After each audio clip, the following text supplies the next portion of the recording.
In the complex arena of global defense procurement, the narrative often centers on the dominance of military superpowers and their multi-billion-dollar stealth programs.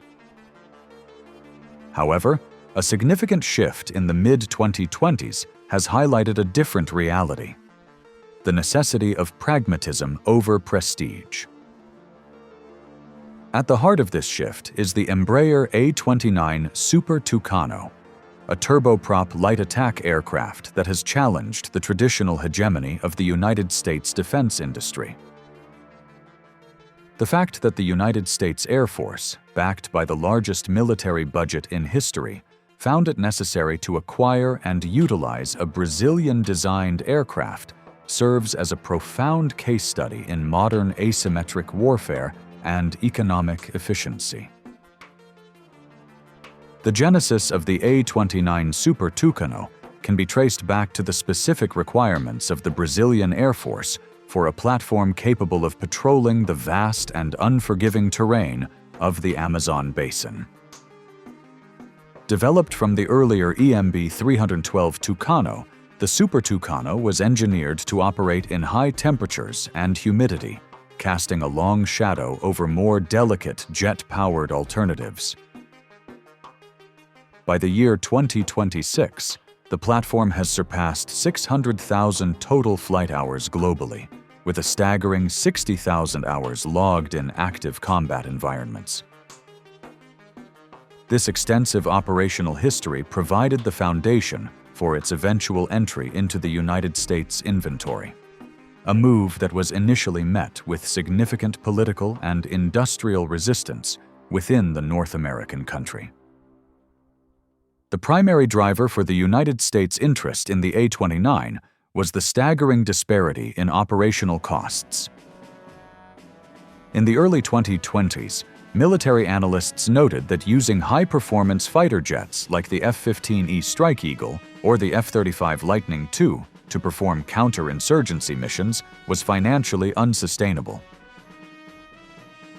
While an advanced stealth jet can cost between $30,000 and $40,000 United States dollars per flight hour, the A-29 Super Tucano operates at approximately $1,500 United States dollars per hour. This ratio of nearly 1 to 20 created a compelling economic argument that the United States Department of Defense could no longer ignore, especially as national debt and budget scrutinies intensified.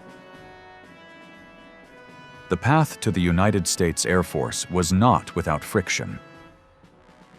The Light Air Support Program, initiated to provide a capable attack platform for allied nations, saw a fierce legal and lobbying battle between the Brazilian Embraer, partnered with the American Sierra Nevada Corporation, and the domestic Beechcraft Corporation. The latter promoted its AT-6 Wolverine, an aircraft derived from a trainer platform. Despite the Buy American sentiment, the A-29 emerged victorious due to its superior built-for-purpose design. Unlike its competitors, the Super Tucano was designed from its inception as an attack aircraft, featuring integrated 12.7mm machine guns in the wings and a more robust airframe capable of withstanding heavy combat damage. The collaboration with Sierra Nevada Corporation allowed the aircraft to be assembled in Jacksonville, Florida, effectively making it an American-made product in the eyes of the law while retaining its Brazilian engineering soul. This strategic partnership was essential for navigating the complex federal acquisition regulations of the United States. By 2026, the aircraft has not only served in the United States Air Force for training and advisory roles, but has also been a cornerstone of the Foreign Military Sales Program, being delivered to nations such as Nigeria, Lebanon, and the Philippines under the supervision of American defense officials. As of early 2026, the relevance of the A-29 has found a new and unexpected catalyst: the evolution of unmanned aerial systems, or drones. In the modern conflict zones of Eastern Europe and the Middle East, the proliferation of low-cost, slow-moving loitering munitions has created a unique challenge for traditional air defenses. High-speed interceptors often find it difficult to track and engage these small targets, and the cost of using a multi-million-dollar missile to destroy a $20,000 drone is a losing strategy. The A-29 Super Tucano, with its ability to fly at low speeds and its precise internal armaments, has been identified by military planners as a premier drone hunter. In late 2025, the introduction of the A-29N, a specialized version tailored for North Atlantic Treaty Organization standards, marked a significant milestone.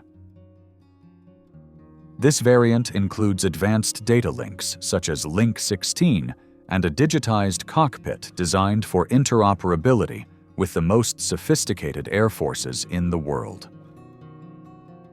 Portugal's recent commitment to the A-29N program highlights a growing trend among European nations to integrate cost-effective, multi-role turboprops into their force structures to handle border security and drone neutralization, freeing up expensive fighter fleets for high-end deterrence. The technical specifications of the A-29 in 2026 reflect a platform that has matured into a sophisticated digital warrior. It is powered by a Pratt & Whitney Canada PT6A 68C turboprop engine, generating 1,600 shaft horsepower. Its 5 hardpoints can carry a wide variety of ordnance, including laser-guided bombs and infrared-seeking missiles. Furthermore, the aircraft features advanced electro-optical and infrared sensors, allowing it to perform intelligence, surveillance, and reconnaissance missions that are vital for modern ground commanders. This versatility is precisely what led the United States Special Operations Command to evaluate the platform for its armed overwatch requirements, recognizing that in many scenarios, the persistent presence of a Super Tucano is more valuable than the fleeting pass of a supersonic jet. From a geopolitical perspective, the success of the A-29 represents the rise of Brazil as a major Tier 2 defense exporter. Nations that provide high-quality, battle-proven equipment without the heavy political conditions often attached to United States or European sales. By offering a platform that is ITAR-free, international traffic in arms regulations, in certain configurations, Brazil has gained access to markets where American influence is either restricted or unwelcome. This has forced the United States defense industry to reconsider its approach to the low-end market, which it had largely abandoned in favor of high-margin, high-technology programs.